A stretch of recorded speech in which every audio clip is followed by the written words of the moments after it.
I mean, it's news to me, but good information. It's good information. It still sounds like it's probably good for you. It's just working muscle. Yeah, we haven't talked about anything bad yet, right? Yeah, no, we hadn't talked about anything bad. I mean, it's but are you saying that you should have other exercises that work the abs more? Welcome back to Sean Ruins Fitness. I sat down and talked with passersby to talk about whether sit-ups were good or bad. I'd asked them, hey, do you agree or disagree? Come on over. Would you like to talk about it? So plan on doing this with a lot of different topics that deal with nutrition and exercise. But for this video, I added a few interviews that actually had kind of new exercises, things like that, as well as an actual valid reason to choose sit-ups as an exercise. Kind of a funny, you know, haha. But hey, I hope you enjoy. What's your name? Wes McLean. West McLean. Yes, no T. Wes, sorry. All right. My name's Sean. Nice to meet you. Nice to meet you. And my position is that sit-ups are bad. Okay. Do you have any questions about that position? Start with that. You think sit-ups are bad? Yes. Why? I do not believe that they are worth the risk of injury for the lack of effectiveness of the exercise. Okay, so what do you do in replace of sit-ups? There are numerous things to do in place of sit-ups. So, what do? I do a lot of four-ball push-ups. Forward ball push-ups? No, four-ball. Well, Four stability ball. What the heck is that? So, do you know what one of those big, like, sometimes people call them yoga balls or the big 65 centimeter balls? So I have four of them. I get on them, one with each limb, and then I do push-ups. So you're more of a, it's more of a core instead of like an ab workout, correct? Well, what's the difference? Let's define those terms. So for me, I guess I would say the core is what's holding, like you can stabilize yourself, and an ab on the outside for me, I mean, I guess wouldn't be too much of a difference, but I feel like there's a difference between a core workout and an ab workout. Okay, so are you saying, let's define core. So I would define core as any muscle that kind of deals with your balance from the abdominal section, even including potentially the lower back. Would you agree? Yeah, I agree with that. Okay, so abdominals, I think just making sure I understand what you're saying would be more that maybe six-pack look. Is that what you're talking about with that? Yeah, abdominal, and then like down to like the pelvis, kind of through the pelvis. Okay, so getting the little rips over there. Yeah, the hot V. Yeah. So which one are we going to talk about first, the core or the abdominal, how it looks? Because those are two different subjects, which I'm cool talking about both, but let's talk about the core first, I guess. Okay, so does a sit-up work the core? That's the first question. Sure, I would say it does. I would agree. Let's put it on a scale. Let's say from a scale of 1 to 100, how well, 1 being almost none, 100 being it's the best ab exercise for the core that exists. I'd say probably like 4, 3 or 4. 3, 4 out of 100? Oh, out of 100? Oh, sorry, I think so 30. 30 or 40, yeah. I would actually agree with that. It's probably around maybe from 20 to 40, somewhere in there. So that doesn't sound very effective. Not for your core, no. For your core. Sure. So you can agree with me that sit-ups are not good for a core workout. Right, they should be like... So we'll talk about the abs later, but just for the core value of that. Let's also talk about core in the sense of safety, because whenever, like, what's the entire purpose of keeping balance if all you're doing is damaging, like, your spine, for example? Sure. So have you felt your lower back while you're doing a sit-up? Yeah, I could say so, yeah. Okay, do you know why you'd be feeling your lower back during a sit-up? I mean, it's getting compressed on the ground, right? I mean, that's what I've felt, but, and it's like it's like a anterior posterior muscle, so it's kind of complementary muscles. So you'd feel your lower back muscles contracting with your ab muscle, I would suppose. Okay, I would disagree with the contracting portion for the most part, because you're actually putting it into a stretching state. Because you have to curve your back, especially the lower back, in order to do a sit-up. Would you agree with that? Yeah. So curving the back forces it into a stretch. Sure. And by stretching the muscle, you add stress to the actual spinal ligaments as well as the intervertebral discs, because the spinal stabilizing muscles that are supposed to handle it and are stretching can't handle it because they're stretching. Sure. Follow me on that? I do. Okay, so that's why you're feeling your back. is because of that. So does that sound safe or unsafe? I mean, sounds pretty unsafe. Okay, so on a scale of like 1 to 100, I'm going to say that it's unsafe to the level of probably about a 70, meaning that it's going to cause issues later. It may not cause issues right off the bat, but because it's a progressive degradation of your joints, you can't rebuild it after you destroy it. So it's something that is worse than better. Okay. Yeah. Follow me on that? Yeah. Okay, so so do we agree that that sit-ups are not a good one for core? Sure. Yeah. I'd say that. Okay, let's talk about for the six-pack look, for that stuff. So, what to you how does a sit-up actually achieve that? Contracting the muscles, ripping the muscle fibers. Well, if you rip a muscle fiber, you can't use it for a while. If you actually tear it, so we don't actually do that. That was a myth. Oh, okay. Well, then I don't know. But what's your goal in doing that? To make them bigger? Sure, yeah. Make them bigger, stronger. So that they're more visually appealing? Yeah. Okay, does it have anything to do with the body fat?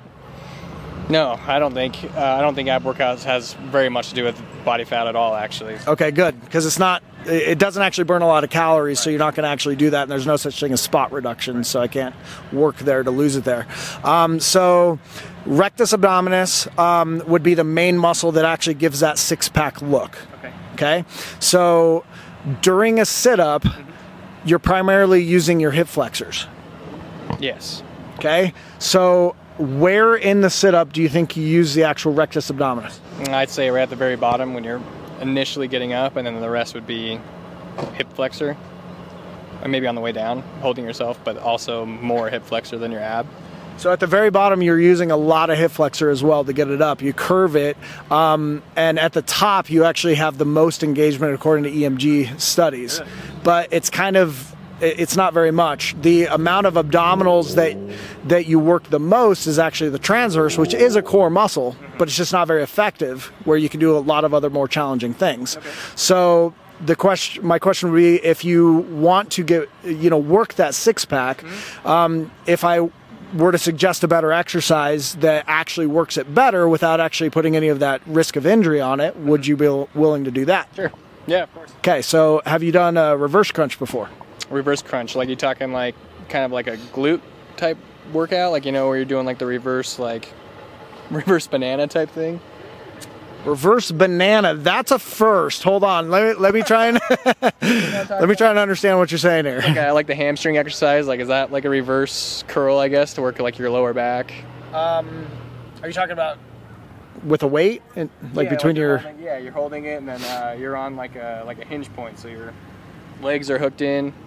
Then you got your body hanging over, just like a little pad, and then you reverse it. Oh, okay, you're talking about lower back kind of extensions. Yeah. By reverse curl or reverse? No, reverse crunch. Okay, so the rectus abdominis, once again, that six-pack muscle, it goes from the pubis to the xiphoid process. So those are the two bones. Okay, so a lot of people forward crunch that goes xiphoid down to pubis. Okay. But you can do the opposite by bringing pubis up to the xiphoid. So you can lie just on your back. Okay. Keep a little bit of curve in your back if you can, and then actually tilt the pelvis up with your knees up above your stomach in order to actually do a reverse crunch. Now it's an easier exercise until you start adding weight to it. So if you have cable system, you can actually add some weight. That makes it a little bit harder. Okay. Or you can go to the most difficult, which is more of a hanging reverse crunch. Have you ever done one of those before? No, I have not. Oh, no. Yeah, I guess on a pull-up bar. Yeah, exactly. So, that's one of the hardest things because you're using your body weight still of the actual legs in order to do that. But I would implore you, even if you haven't done it before, attempt to do that while only thinking about the actual pelvic tilt itself. Okay. So don't think about just raising the legs up and down or knees up and down. Think about just doing that. Does that make sense? Yeah.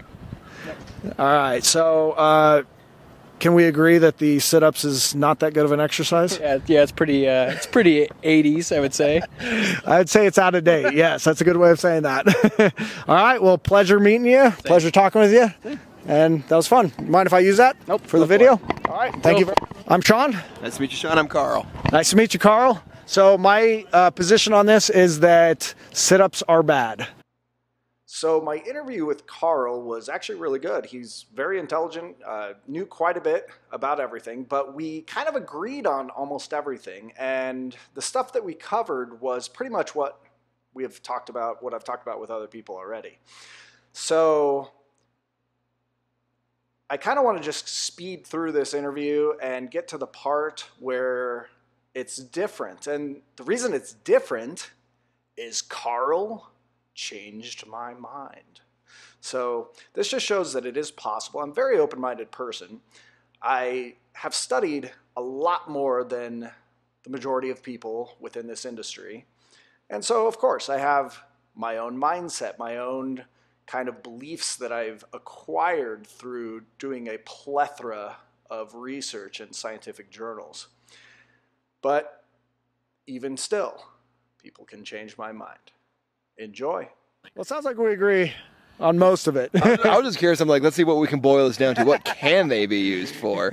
So at this point, it's almost just kind of a meme in and of itself. Like, can you do a sit-up? You can use it if you're a coach that is stuck in the 60s and you believe that that's the best exercise. I just got an idea. Granted, again, there's going to be other ones, but maybe this is just a lack of creativity. And he's going to laugh because I'm class sergeant. Punishment. You just don't like somebody, man, just give me 60 crunches. Your ass is going to hurt. You can bleep that out. So as a punishment. There we go. We found our use, people. There we are. I would agree. That's a terrible punishment because it absolutely causes injury on top of actually making them do work. So there you go. All right. Pleasure talking with you. You mind if I use that for the video? Absolutely. So I'm Sean. Sean, Bill. Hey, Bill, nice to meet you. So my position is that sit-ups are, they're not worth the risk of injury for the effectiveness. So what are your thoughts on that? Well, when I think of sit-ups, it's not a full sit-up from laying down all the way up to your knees. I think crunches is more what I think of, and that works muscle groups. I don't really perceive much of a chance of injury. Okay, so you would agree with the sit-ups that you shouldn't do the full sit-up up and down, but you're saying that like a forward crunch is a better exercise to do. Am I understanding you correctly? I just can't get up that far. I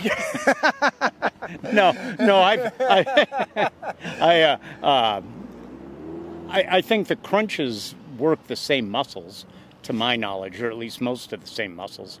And I was just advised by, maybe it is your point, by doctors and fitness people that will get the job done. Oh, so that the sit-ups aren't necessary, just do these. The sit-up is not fully necessary. Okay, so do you know what exercise, you said that it works the same muscles. Do you know what muscles that the crunches or sit-ups work?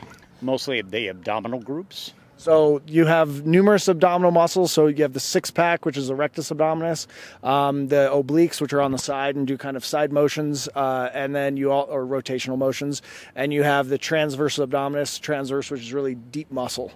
So of those, what do you think sit-ups works most? Well, and I'm not familiar with the names as much as you are, but if you do a straightforward sit-up, it's going to work that one specific group. But if you do a twisting sit-up, like go across to the opposite knee, that'll help work the other groups. The actual obliques and everything else. Obliques and everything else. So what if I told you that a sit-up works hip flexors more than any abdominal muscle? That'd be cool. That'd be great. Let's go for it. Yeah. Well, what that means is it's not very effective. If it works a muscle other than the abdominal group, then it's not a very effective abdominal exercise if we're working an entire different muscle group more than the abdominals. Does that logic make sense? Well, it could be working both because correct. As you do a sit-up, you can certainly feel your abs working hard. So if it works the hip flexors more than that, I would say that's an unintended bonus. Unintended bonus. Okay. So what if I also said that it doesn't work your abs that well? With that six-pack that you're specifically talking about, you will only work that really right at the top when you do that little crunch at the top. And aside from that, you're actually working that deep muscle that has nothing to do with the six-pack, but it is a core muscle. It's the transverse. Does that make sense to you? I hear what you're saying, and it's news to me. But good information? It's good information. Still sounds like it's probably good for you. It's just working muscle. Yeah, we haven't talked about anything bad yet, right? Yeah, no, we hadn't talked about anything bad. I mean, but Are you saying that you should have other exercises that work the abs more? So, well, you have two different elements to this. So one of the things would be the effectiveness of the exercise. And I would argue that there are other exercises that definitely work the abdominal muscles, each one of them or together more than a sit-up or even a forward crunch would ever do. Okay. We can talk about that kind of differently because that's a different thing. But at the same time, I would also argue that with any exercise, even if it does give you a benefit, you have a risk of injury for any exercise. And so with specifically sit-ups, your risk of injury is so high that I don't think that it's worth any of the benefits that it actually gives you. Okay. So have you ever heard of sit-ups being bad for you for any reason, or does that? To a degree, and I have some back issues, so it can. The way to remedy the back issues is to bend your spine backwards sometimes, in my case, and with the sit-up you go in the other direction, so that would be counter to that. But right. I've never had any issue with it because I'd make an effort when I do crunches to keep my back straight. Okay. What do you mean keep your back straight? You keep your lower back straight or keep your, because you have to curve part of it. Mainly I try to bend more from the hips. Okay. And come up straight as possible. But even if you try that, you're still going to bend your back, your spine is still going to bend forward. Well, the action of the actual rectus abdominis, that six-pack, is to actually do the final spinal flexion. So you have to actually flex the spine in order to work it. So the risk there is that by flexing the spine, you also stretch the stabilizing muscles that actually surround or that are supposed to essentially keep the spine stabilized. So they're supposed to work in order to stabilize it, but they're stretching, which makes it harder for them to work. Okay. So because of that, you end up transferring some of that stress because you can't transfer it to the muscles, they can't help as much, to the actual intervertebral discs as well as the spinal ligaments. And neither the discs nor the ligaments can actually rebuild. So when you actually injure them, you're basically slowly degrading them, and then eventually you have more pain. Yeah, they don't get stronger. Correct. Right. Yeah, they don't hypertrophy. They don't gain size like a muscle can. Right. So because of that, I would argue that an actual full-on sit-up is definitely not worth any benefits that it could actually come up with. If I'm right on that, would you agree with that? If you're right on that, I would agree with it being right. Yeah. Okay. And then let's talk about a forward crunch, because technically what you're doing there is you are directly working that rectus abdominis, which is exactly what you're attempting to do, that six-pack muscle. Okay. But at the same time, you're using less actual of your body weight, which puts less stress on your back. But are you still curving the back, and are you still stretching those spinal ligaments and the spinal muscles that are actually supposed to hold on? To a degree, but not as much as a full sit-up. Not as much. So the rate of, or the risk of injury is less than if you were to actually do a sit-up, but there still is a relative risk of injury. Now, the question would be if I could convince you to not do a forward crunch and instead pick a different exercise that's far superior for what you're attempting to work, that's also much safer. Would you be willing to give that a shot? Always willing to learn. Yeah. Perfect. I like that attitude. So, have you ever performed a reverse crunch before? I may have, but I was unaware of it at the time. Okay, so the six-pack muscle attaches down from what's called the pubis bone up to the xiphoid process. Okay, and most of the time with the forward crunch, you're bringing that xiphoid down to the pubis. That's how you have to actually work that. Okay. But you also can bring the pubis up to the xiphoid process. That's the reverse crunch. So if you can imagine lying on your back like you normally would, even if you can create a lumbar curve while you're doing it, and then working on, you bring your knees above your stomach and then tilt that pelvis up towards the actual xiphoid, you're working the rectus abdominis. Have you ever done that before? No. Well, basically encourage you to give that a shot for working that rectus abdominis. Do I think it works your core? Depends if you're defining the core as including that rectus abdominis, which I usually don't. Okay. So I would also recommend to add in something like a plank. Have you ever done a plank before? Planks, yeah. Okay, what do you think of planks? I'm not sure I understand why planks work, but I know they're hard to hold for extended periods of time. Sure. And it is a muscular exercise, but it's core stuff. Yes, and basically the abs work the most efficiently when you're attempting, when your body wants to go one direction and your muscles are stopping it from going that direction. So it's like a challenge of balance would be the best way to put that. And so when you're doing a plank, your body wants to either fall from one side or the other, but your abdominals are strong enough to hold that position. So because of that isometric contraction, you're working the muscles in the exact way that they're supposed to work, and basically the majority of your life while you're picking things up, doing squats, things like that as well. Even though it's a stabilized movement as opposed to a dynamic movement. Absolutely. Okay. It's one of the only isometric exercises that's far superior to numerous dynamic ones. Now I can actually show you much more difficult dynamic ones as well, but that's more in an advanced level. So you'd want to start at kind of a plank and work up to like a minute and a half. Can you do it in a minute and a half of a plank? I've never tried. I went to a trainer at the local rec center that said, do them for 3 sets of a set of 3 for a count of 12. Oh, okay. So like 12 seconds. Yeah, well, it depends on how fast. How fast you count, yeah, I guess. Yeah, probably. Usually people count pretty quickly when they're trying to get rid of, get done with an exercise. Yeah. No, it's, I count fairly slowly. I count by 6s, but no, it probably 12. Yeah, probably 12 seconds. 6:12, I'm done. Yeah, that's it. That's funny.